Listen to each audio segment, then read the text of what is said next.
Hey, what's up, guys? It's Jonathan here. As always, Isaac. Another episode of Yell at Hammer Rival Sports. Oh, yeah. How's it going, Isaac? It's going real good. Glad to be back. Another week. Yep. I'm glad to move on from this last weekend, for sure. Bet you are. Yeah. All right, so let's jump right into this week's games. You want to talk first about Ole Miss Vanderbilt? Yes, I would like to talk about Ole Miss Vanderbilt. Obviously, Ole Miss is a powerhouse team, making Alabama look really good. They have obviously, they are making our strength of schedule look like the best in the nation. Obviously, I do want to give a lot of credit to their quarterback. He had quite a game on the ground, not in the air. Actually, he had about 160 yards rushing and a touchdown on 22 carries. That is pretty crazy for a quarterback. Wait, I thought you were talking about the running back for those numbers. You would think. Yeah, 22 carries, but at the same time, he wasn't the only running back that had a day. They had quite a day. He was the leading rusher, obviously, but he was not the only guy to get it done on the ground. Scotty Phillips had a good touchdown. Jaron Ely had a touchdown. Snoop Connor had a touchdown. They have essentially turned into a running team, which is very, very different from the Ole Miss that we've seen in the last couple of years. They've been really dependent on throwing the ball down the field, and this year, well, partly due to they have a true freshman quarterback. Corral is injured, but man, they have decided that they're going to run the ball, and Rich Rod is not feeling like passing because Plumlee only had about 99 yards. Vanderbilt got dominated, which was a team that put up quite a couple points on LSU, and Ole Miss put quite a couple points up on Vanderbilt. So maybe that 31 points that Alabama gave up to Ole Miss isn't that bad. We'll find out. That's for sure. Anything you'll take. Anything I can get. Yeah, that's about all I can talk about. We didn't play, so. All right, so moving on. How about Tennessee? I know you don't like Tennessee, but we have to bring up Tennessee actually competed in a conference game against Georgia. They gave Georgia a run for their money at the beginning of that game, and then they turned into Tennessee. Yeah. But the fact that there was life there for Tennessee, it's got to be positive. Yeah, Marr, he went out there and put up 2 touchdowns. He had 259 yards on the game. He also had a pretty nasty fumble where I'm pretty sure he almost died, and then Jesus said it's not your time, so he sent him back down from heaven. Man, he got blasted on a sack, fumbled the ball, it got ran back. But regardless, Tennessee, they came to play at the beginning of the game. The home field, man, I don't care how bad Tennessee is, man, Nayland is always showing up. So it's one of those things. Like you can't not count out Tennessee in a game if it's at home. And that's something crazy because I don't think Tennessee is good. But man, that home atmosphere, they'll get crazy. And they played their hardest, but Georgia was just way too good. Yeah, Georgia's the much better team here, obviously. But with everything that's gone on, since we have made plenty of jokes about them, especially you have, at their expense. But for them to come out and show life, I think was a huge morale boost for them moving forward. That they may be able to salvage something out of this season. They weren't intimidated, and it could have gotten really bad. And I understand that the end score is not good at all, and that I'm sure Tennessee fans had to be frustrated. They're 1-4. They've gotten blown out in both of their conference games to bitter rivals in Florida and Georgia. And it wasn't a good start. No, but this team wants to play. They want to compete. They just aren't there. So as a Tennessee fan, I think you you have a right to be frustrated, but I don't think you should be concerned. I mean, it's been a long time since they've had a good team, so I don't know why there would be any Right. concern. I think you're just at this point, you're just past the level of frustration that you've always been at. Yeah, yeah. This program's at a point where they're making jokes about maybe they'll get the last time they had a big win there Mm. was a fluke last second win by a throw. The Hail Yeah. Mary throw. I mean, when you're Yeah. having Yeah, those are the highlights of your program of late. And, Yeah, and but probably it's the still- whole last, like, well over a decade, that's probably Yeah. their best win. Yeah. That's All right. rough. Well, good for UT. Go on. Prom had a good game though. Yeah. I do want to give him credit. The Mr. Game Manager, 24 for 29, 288 yards and 2 touchdowns. So I gotta give him credit where credit's due. Brian Harrion was actually the leading rusher in that game. I have a lot of thoughts about that. 11 carries at 8 yards and a touchdown. DeAndre Swift was the leading receiver for Georgia. He had 4 receptions and 72 yards. So he was a little versatile. Didn't get the carries that I thought he should have gotten, but we can talk about that later. Yeah, we definitely we get got that to one later. move on. All right. So real quick, another interesting game I thought to point out. Washington lost at Sanford this weekend. Yeah. That was crucial for the Pac-12 because Mm-hmm. they've been relying on Washington and Oregon being the 2 teams to give them a chance. And it was not just they didn't just get beat; they got humiliated. Yeah. I thought. Yeah. Stanford came out. They've had their struggles this year. They're down. They lost offensive linemen right early in the game, and they're already having a makeshift offensive line. This is not the offensive line they had at the beginning of the season. They expected to play. They're just trying to get by. And then they had another injury late, and the game-winning seal touchdown was made right after they lose their right tackle. Yeah. They follow the running back literally follows the replacement into the end zone for a touchdown, and it is just demoralizing how Stanford just controlled this game from the line of scrimmage from start to finish. And now it's up to Oregon, who didn't look that well for the Pac-12 yeah. hopes. They were really hoping that they play each other in 2 weeks. That was going to be the big Pac-12 game. Yeah. And it's looking like Pac-12 might not have a representative in the playoffs. There's not a single undefeated team in the Pac-12, if I'm not mistaken. Nope. I'm not aware of one. And that's rough, where you've got in the SEC where, let's see, Alabama, LSU, Florida, and Georgia are all undefeated. I mean, come on. For the Pac-12, year after year since Oregon made it into, what was that, the first playoffs? Mm-hmm. Yeah. Since they made it into the inaugural playoffs, nothing. Nothing at all. And they keep eating themselves alive.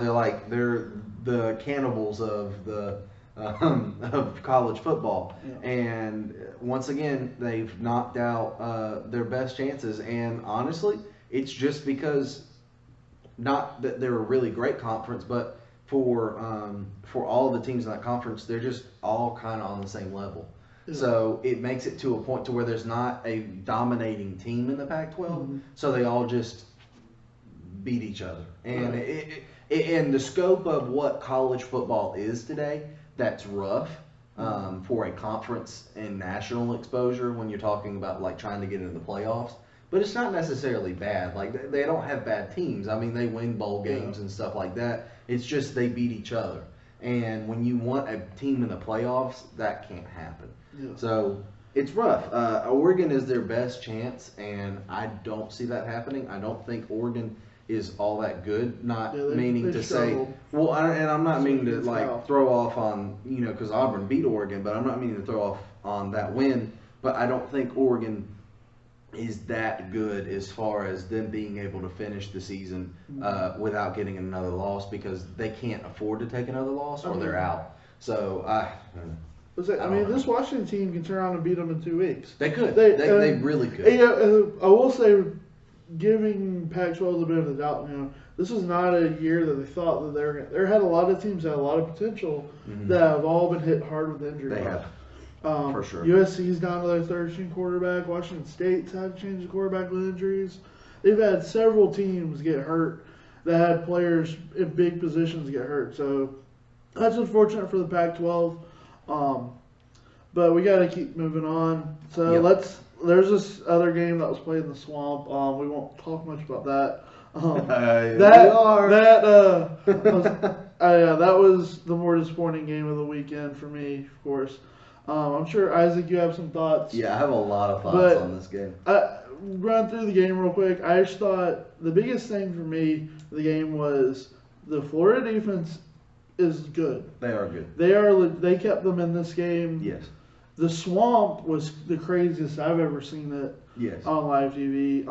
It was obvious them getting the homecoming game and that was a definite benefit to them because there was no Auburn band. There was things you normally see at even an Auburn away game. Usually the band travels. Yeah. And that didn't happen. Mm-hmm. It was just one of those weird games that I really felt like if I said 9 times out of 10 Auburn beats this Florida team, everything that had to happen for Florida to win this game happened. Yeah. And you can talk about turnovers. There was a crazy amount of turnovers. Some good plays by both defenses, especially. Mm-hmm. At the end of the day, it was just Bo wasn't able to get comfortable early in the game in that environment, which I admitted before. That was going to be one of the keys to the game was Bo finally had his true freshman game that I've been worried he'd have, and he had it at a bad place. Yeah, he did. And then there's I have some thoughts about Gus's play calling and the opportunities they did have to score touchdowns. Though more than once, Booby was starting, especially in the second half. Yeah. The one that was the interception, and then later on that last real drive we had, I really felt that if Auburn would have just kept running the ball in the red zone, those would have been touchdowns because Booby was starting to take over. Give credit to Florida's defense of stopping the run early in the game. Yeah. But that was the point where Auburn could have taken over, and for whatever reason, Gus wanted to let Bo throw the ball, and it cost Auburn. So give credit to Florida. Their defense especially played a great game. Their fans definitely were an impact of that. I'm still not sold on their offense though. But no, what do you think? I'm not. I'm gonna bring some notable stats to this just so we can get an idea of the way that this game played out. Each team did not have a whole lot of first downs. However, on third down, both teams were absolutely abysmal. Yeah. Auburn was 2 for 14 on third down, and Florida was 4 for 15. Each one, I mean, the defense obviously played a huge part in this game. Auburn had low numbers as far as what we've seen in the past couple of weeks. Only 124 rushing yards, only 145 passing yards. Each team had 4 turnovers. For Florida, all of those were fumbles. For Auburn, there was 1 fumble lost and 3 interceptions thrown by Bo. But what I want to talk about is we've seen this Auburn offense play very, very well the last couple of weeks. Even at Oregon, they were able to, near the end of the game, move the ball to get the win. And so it's like, what happened? Auburn was on 4 out of their 9 drives in the first half started in Florida territory. And that's essentially how they got 13 points. And the other 5 that weren't in Florida territory when they started out, they were all punts, and they were also all 3 and outs. Not a single first down from any of those drives. Auburn drove into Florida territory 1 time in the entire game, and it ended in an interception. And this is what I'm saying is they were outside of the 50. They crossed the 50. And Bo Nix was 11 for 27, 145 yards, 1 touchdown, 3 interceptions. And so it's just, I mean, obviously Florida's defense played really, really well. Yeah, they did. But I mean, looking at the efficiency of Auburn in this game is very, very worrisome. Because obviously, I mean, the 13 points that they got came off of the defense making plays to give Auburn the ball in good situations. And obviously that's not a bad thing. But when Auburn was given the ball and they needed to move it down the field, especially in the first half, all of them were 3 and outs. And so that's worrisome to me. if Auburn's going to be able to compete, because it wasn't to me, it wasn't just about like how many yards or how many points. It was the efficiency, and it was a little worrisome because I mean their third down efficiency was really bad. Their drives, they couldn't, when they put together a really good drive, they turned the ball over. And so to me, it's rough. It was a rough day for both offenses. Yeah. Although Kyle Trask had 234 yards, 2 touchdowns. Michael Pirine obviously had a big touchdown. He had over 100 yards and a touchdown. But outside of that, Florida's offense was pretty much non-existent. So it's hard for me to say that that Florida just looked exceedingly good and that Auburn looked exceedingly bad. I think both of them just kind of had a head-on collision, and Florida came out on top. But the efficiency is what worries me. So how do you think Auburn fixes that in the future? Well, I think one of the things you have to look at, if those that are watching the game, what hampered, I think, Auburn and their play calling early in the game is they tried it early, and it was exactly what I was worried about. Florida, their strength on their defense is their edge rush. Yeah. So with them having such an edge rush, that really forced Gus's hand as far as not able to run the sweeps and the quick draws like he wants to run, which I think was a big factor, especially early in trying to get that confidence, because usually those are those easy throws that you give Bo early in the game. So I think that didn't help him able to settle down.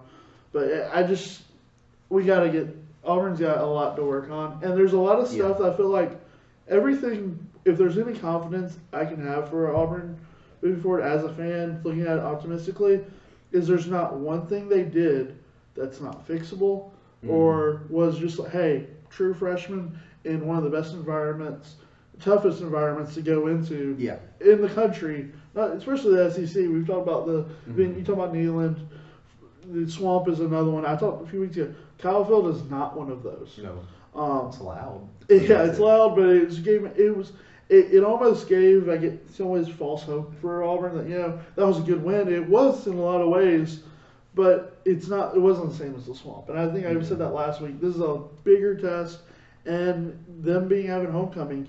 The only tickets Auburn got, just for fun, just so y'all know, the only tickets Auburn got for the game was the few for the family. So it was, the Swamp was at 99% Gators. Yeah. And that's the Swamp we're talking about. It's already a place that's notorious for even games when the other opposing team's bands there and all the other. It's already a notoriously place that's difficult to play in. So to turn that up to 11 and throw a true freshman quarterback, I saw some grit and some things I liked out of Bo that gives me confidence that he's still the guy moving forward. Yeah. But I don't as far as, and then being optimistic Auburn fan here, if Auburn was going to drop a game this year, this was the perfect game to drop. Yeah. It's on the road. It's going to be looked at the polls will look at, although when they start talking about it, it's very difficult playing the Swamp. That'll be a plus for Auburn if they come out of the conference as SEC champs and one loss even. Yeah. But it definitely sets up, we got to bye this week. We got to tune up at Arkansas, and then we go to Baton Rouge. So this is a great opportunity. You got 3 weeks to prepare for that LSU game to turn things around. And, there's some big games being played between now and then, especially within conference and LSU that, maybe some things might be exposed that may help Auburn moving forward against the Bayou Tigers. So that's my take on Auburn as far as being optimistic and moving forward. There's nothing I want to panic about. This was a top 10 defense they faced. And, a play or two goes different. Auburn wins this game. Still. There was a play right before the last pick where Gus was really upset because he made a delayed slant wide open and Bo just had to quick throw it because of the pressure. If he makes a better throw there, Auburn scores instead of having a turnover. And it's a completely different game. So take a few plays there. Pirine had that big run late in the game. It was an 80-something yard run. Take that away, he doesn't rush for nearly what he does. And that was the game-sealing touchdown. So I'm gonna end it on that. That's how I feel moving forward as an Auburn fan. Any closing thoughts on this before we wrap up the recaps? But Bo was obviously a little in over his head and I don't think that the play calling helped with that. I think you have to understand that this kid, while you do like him as a player and while you do think he's a good leader, you have to understand that that was not the time to say, Bo, go win us this game. Right. And I'm one of those people to where I think Bo Nix is good. I don't think that this was a representation of this downhill, downhill slope for him, that he's never going to recover from this. But I don't agree with the idea that he needs to take any kind of blame for this game, or that he needs to he should not be the guy to, at the one of the toughest games of his early season, and you might need him to be that guy like late in Georgia or against Alabama, but against really the first really good team that he's played, I don't think that was the time to say, okay, Bo, we need you. I mean, you have so much talent on the Auburn team, and I don't know. I personally think that he caught a lot of flack at this game. A lot of people said a lot of especially hateful, nationally, a lot of people said a lot of crappy stuff about him on Twitter, on Facebook, all that stuff. I don't think he's deserving of that. No. I think he played bad. I think he was overwhelmed. I think he was in over his head, and I don't think that the strategy that Gus took on during that game was the right one for him. Yeah, and I think this is one of those things where I'm a huge Gus fan. I love Gus. I think he does a lot positive that people overlook in Auburn because they're frustrated because of how the seasons have gone year past. But this is one of those games where I feel like if there's one thing I think he struggles with at times, we call it the old Gus, I think sometimes, but I don't think that's really the way I want to go about it. It's more the fact that I think at times he's too much of a gambler and he has trouble feeling a game out. Because the last two real possessions Auburn had, yes, the last possession after the B. Ryan score, at that point we're down 11 and you just got to try to score quickly. So it's going to be a lot more pass happy anyways, which we have the players to have done it. But the last two real possessions we had, the turnovers and all, Booby was taking over that game. There was a point where in the first one even, and then even the second one, you get the big play from Seth off the wheel route down the edge. He makes an excellent catch. Bo throws a little better ball there. He walks in the end zone. Yeah. But we're setting up. I have no problem. He threw the quick flare to the edge to Seth, trying to let him get that touchdown. But after that, it should have been the Booby show again. Yeah. It should have been Booby taking over because even early in that drive, he was getting those tough 1-2 yards for the first that he wasn't getting early in the game because they were stacking the box against the run on short downs. And they were the offensive line was starting to make that push, and it was finally being taken over. And if he would have just ran the ball there, and then also down to the other possession, there was the point when we had the ball, that second possession, the best drive Auburn had. Booby was literally making his little quick stop move at the line, and he was choosing left or right, and he was getting 7-8 yards and choosing the hole he wanted and getting what he wanted. So that was probably the biggest frustration there, was him not trusting Booby in his back to do what you expect out of Auburn, and why the rushing numbers weren't quite there that they normally are when they should have been. Yeah. But we are in Alabama, Auburn, primarily we try and be as SEC as we can. Yeah. But overall, we love Alabama and Auburn separately. Yeah. and so we're going to talk about them more than we would somebody else. Right. So when a win or a loss like this happens, we will focus on it a little bit more. I think in the future, Auburn just needs to focus on winning out and not seeing when a game is trending towards them putting pressure on Bo, find a way to alleviate that pressure rather than say, okay, fight through it. And I think that's what they tried to get him to do. I think they saw the pressure they were putting on him, and Florida Gus, secondary is not the one to do that to. well, no, yeah, and I think Gus was saying, okay, you know what? They're putting a lot of pressure on you. I believe in you. Go out there and prove them. And I just don't think that was the right way to handle that situation. Yeah. But good one for Florida. Good one for Florida. Great for having Henderson and Yes. Zuniga back. That was huge for that defense, and it was a big part of Yeah, the win. and I think in the long run, this puts Florida at least in a more playoff talk kind of conversation. Right. I think people kind of gave Florida a lot of crap. People were saying like they didn't deserve to be a top 10 team. That defense does. I think that they proved that they at least deserve to be in the top 10. Yeah. I think their offense has a lot of work to do, but they definitely proved that they deserve to be in the national conversation. And Right. so if they continue to play like this, you might see them in Atlanta, and they would have a shot to go to the playoffs. Yeah. So we'll see. So let's do like quick national notes, and then we'll Yeah. move on next. Of course, Jonathan Taylor, Yes, just a stud. Yeah. big guy. Yep. Yep, he's going to be in New York. I don't know if he'll win the Heisman, but I think you will see him invited. He deserves to win the Heisman right now. So far this Right year. now, yeah, Right now, I definitively. would say he's a Yeah. beast. He's done it. Let's mention SMU. They had an interesting week. First week is top 25 team. You know, being in the SEC when you're a big name, you're used to being ranked. You know, we've both got a mentor that really close to their SMU grad. So we wanted to, Pat, love you. We just wanted to bring up SMU for you on our big show. They had an interesting game for first time being ranked, but they pulled off the win. I agree. They did. They did. I mean, I don't think SMU would ever be able to compete with the big boys right now. But No. man, it's really Let's be good. happy for 'em. It's good to see a team like right now. Memphis is ranked 2. It's good to see those teams kind of break into the top 25, and finally watch as UCF Crumbles. evolves into the team that we thought they should be. Yeah. Yep. All right. So, and then one more. Les Miles making Kansas competitive. Mm-hmm. You know, this is a team that just last Oklahoma's year. just really good.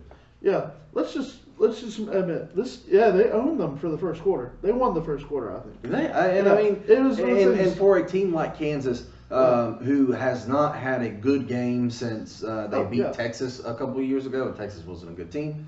But Kansas, I mean, that means a lot for Kansas to be a team that at least is competing. And that's a lot. You know, they're not the laughing stock anymore. Well, they're still pretty bad, but they're not. I think in a few years they're at least going to be the team that should be in a lower spot in the top 25. But I think you could see them ranked in a couple of years. Yeah, and then Celeste, we talked about it a few weeks ago on our show. You know, why isn't a team in the Big 12 or Pac-12 focusing on getting a guy that's going to improve their defense to be able to stop these high-powered offenses? And for a quarter or so, Kansas stopped Oklahoma. Yeah. And if so I think it's the best offense in the Big 12. If Miles can recruit, then you're looking at a very good team in the Big 12. Yep. So the Mad Hatter is back, and one more thing. This is a Kansas team that He's eating last grass year.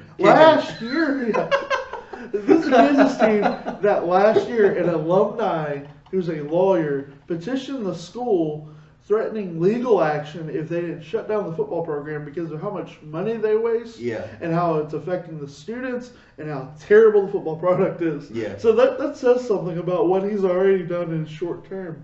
It's only good for college football. I agree. Unlike the shenanigans this weekend of the basketball. It's so good to see Les Miles back. Just because he's such an entertaining character. Yeah, he is. I mean, it's good to have him back, and it's also good to not have to hear him give his opinion on sports networks. No offense to Les Miles.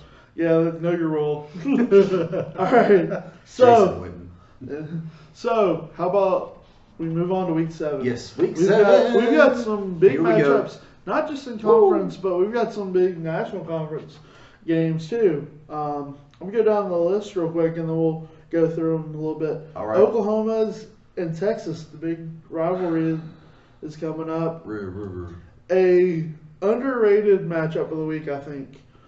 Undefeated Memphis travels to one-loss Temple. That could be an interesting game to keep your Maybe. eyes on. You're looking for a good football game. That one might be it Yeah. this weekend. You don't know anybody playing, but Yeah, good football it's good game. football. Yeah, Learn some we names. like football.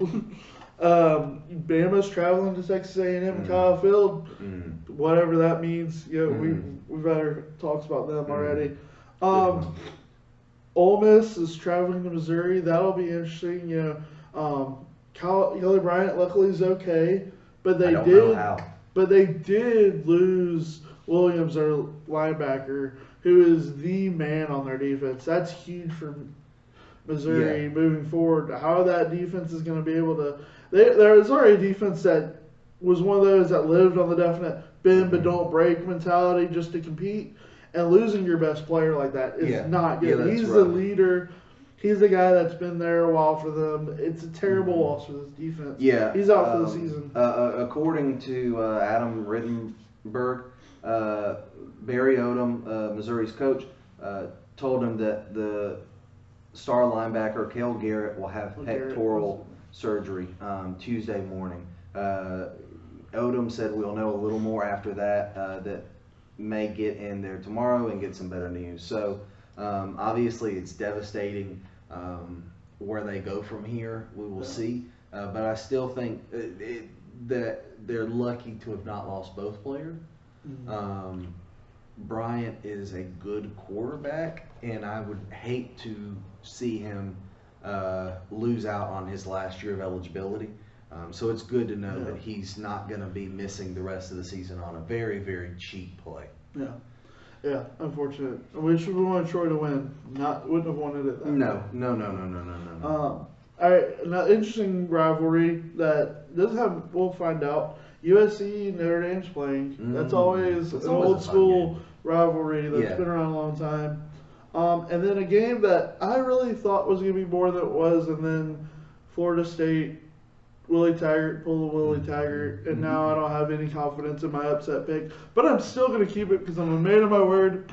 But Florida State is hosting Clemson and announced this week that James Blackman will be the starter for Florida State. No. And I can't even keep a straight face right now because every part of me that thought they could pull this upset was on him not being the starter. We believed in you. We actually gave you hope. Why am I chomping? I guess because it's the Braves this week. Yeah. It's the Braves. They do this too. Yeah. We believe in you. Horny now bro. you suck again.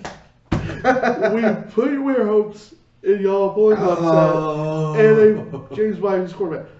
Do I think they have a chance still because of some of the reasons? I'm not saying Blackman is the worst quarterback ever. I'm just saying but if they switch quarterbacks into the third quarter, I don't think that he's Hornibrook. And I'm not trying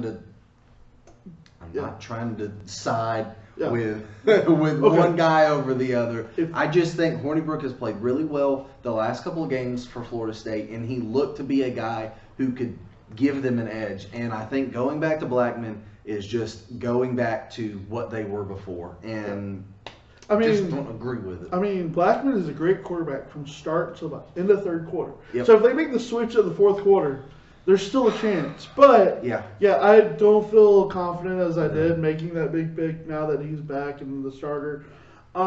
This is exactly why Willie Taggart will probably be looking for a job in the next 6 to 12 months. With decisions like this, even if he got next year, it'd be decisions like this that cost him next year. All right. So now that that's out of the way, the big matchup in conference is again, the Gators are now traveling to Death Valley in LSU. That high-powered offense of LSU against this great Florida defense is going to be a huge test and a big game to watch this weekend. So just go ahead. Is the Texas defense really that good? And has any defense that LSU has played really that good? And don't get me wrong, I'm not saying that Alabama has played really good defenses. However, because of what Alabama has done the last 2 years at least, you have to say Alabama's just continuing what they've done. So we know Alabama has a very good offense. However, LSU is putting up a lot of points on bad teams, and their history has not made me say, wow, LSU's offense has been really good the past couple of years. It's been not so good the past couple of years, and they've beat up on some subpar teams. And so it makes me wonder. Florida is by far the best defense that they have played thus far, so we shall see. Texas is nowhere near the best defense that they've played. If I'm not mistaken, they've given up not well over, but around 100 points thus far. Whew, that is rough. They gave up. They had a close game with West Virginia. Gave up over 30 points to West Virginia. Gave up 30 points to Oklahoma State. Gave up 38 points to LSU. So to me, I don't see LSU as that special in this situation. It makes that win just a little bit less special to me. It makes their offensive output just a little bit less special to me. However, if you were an LSU fan, this is really, really great because seeing the offensive output that you have this year compared to the past, it's really, really great. So don't not believe in your team. Don't not believe in them. LSU has so far been a good offense. They might have the best receiving core. All I'm saying is that LSU has not played a good defense, and they're about to play a very, very good one. So we shall see what happens. Do not feel confident that LSU is going to go and score 40-plus points, is all I'm saying. Right. My thing of is really the difference in this game, though, is I'm going to pick LSU because at least they have an offense too. Yeah, at least they have for sure. One. They have a lot better offense than Florida. So if this turns into both defenses not playing that well, because LSU's defense has not looked incredible. No. So if this turns into some kind of shootout, which from past Florida games seems absolutely improbable. But if this turns into some kind of shootout, I think LSU definitely gets the win. I think they can still get the win if this turns into a defensive struggle. However, at the end of the day, I don't know if LSU's going to be able to put out the numbers that they have in the past couple of weeks. So we're going to see how Burrow looks. I like Burrow. I think he's a good passer. I think he's a good leader. So we shall see. I'm excited for this game. Yeah, it should be really good. It's definitely strength versus strength in this one. Yes. Instead of their opposite last week for Florida. It was definitely the strengths versus weaknesses. Yeah. Between the two, if you had to pick. Again, I just think LSU is going to be able to score some points against Florida's defense. It's at home. It's going to be a big time game, big environment. I think it's at night. So I think the advantages are all definitely LSU to come out on top here. But I think Florida's defense will do what they need to do all year, and they'll keep it low scoring enough to where they have somewhat of a chance. I just don't see Florida's offense scoring enough. Yeah. Because, again, I think the numbers are a little not what they were even from last week. P. Ryan ran for 100 yards against our defense, but that 70 of it was one play. And that was at the end of the game. And then they had one big pass at the beginning of the game. Yeah. So take those two plays away. The numbers are not great against the best defense Florida's seen so far this year. But they have to like their chances against this LSU defense not being what they saw the week before. So it'll be definitely an interesting game. Yeah, LSU at home. I think they win. Probably they get in their mid-20s.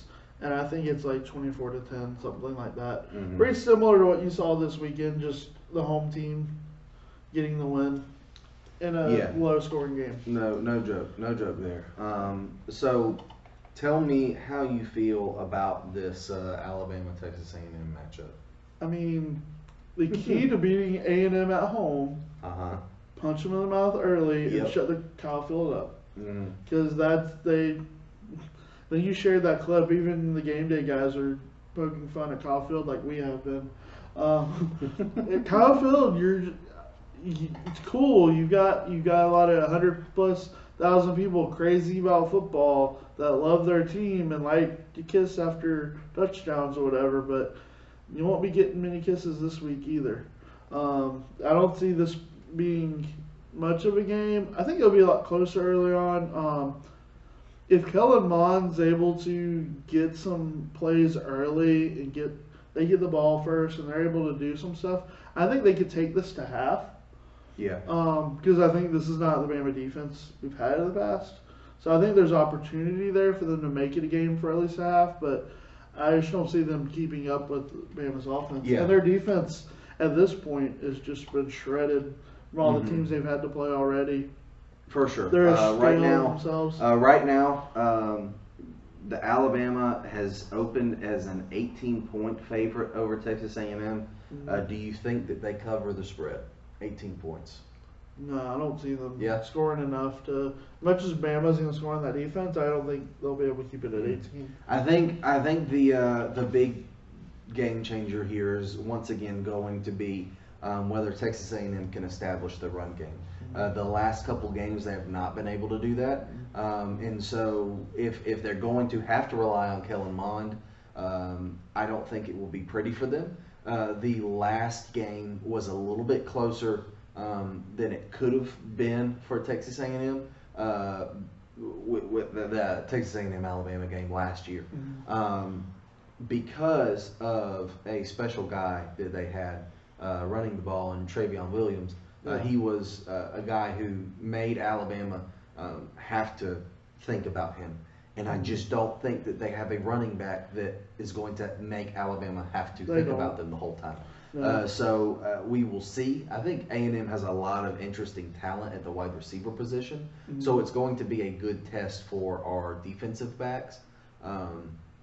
So I like this game to be a good little game. I think Alabama will pull away, though.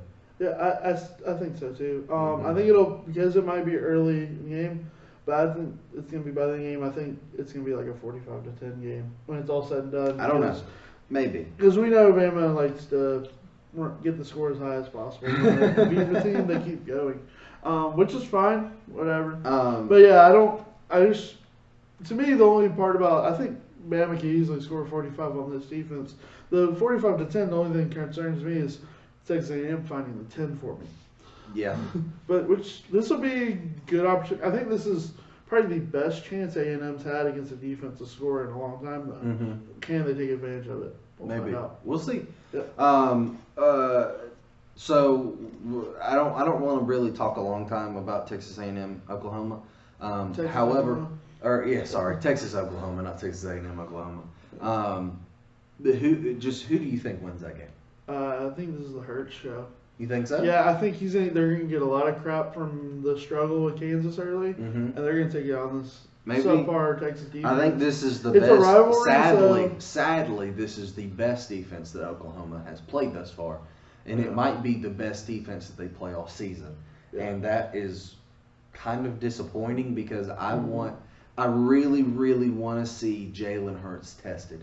And I don't mean that as in like I'm tired of people talking about him or something like that. No, I like Jalen Hurts. I want to see Jalen Hurts be successful.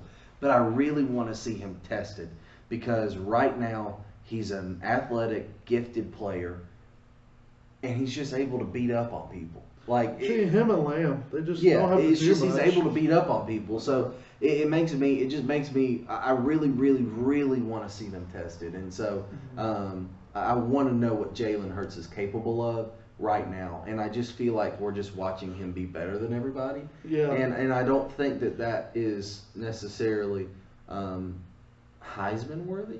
But again, this is you also they'll say it is. Yeah, they will. And it's a big time rivalry, and they got to find something to talk about in the Big 12. That's I get true. it, but this is also whether you think he's their overall program where they are. This is Lincoln Riley being Lincoln Riley. Yeah. He is great. If there's one coach in the country I think he's the best at, which is why they've had multiple Heismans in a row, is he knows how to put his best player in the best position to make them as successful as possible. Yeah. And he's been able to do that for several years now. And this is showing again. He looks the part because he's the best player on the field always. And he's getting play calls that makes him look even better than he is. I don't disagree. And I think that's a positive for him, and why they're able to recruit a guy like Hurts, who was even him and Kelly Bryant were both considering Auburn even because of the offenses and staying in the SEC when they're going to look for other schools, and why Riley was able to pull him. Is because he's got the highest, and he's a player-friendly coach as far as putting guys in position to be successful. Yeah, and what makes me wonder is, right now, just based on the defenses and everything that they've played, it's obvious that Hurts is probably going to be on pace with the numbers that Murray and Mayfield put up. So, is he a number one pick in the NFL draft?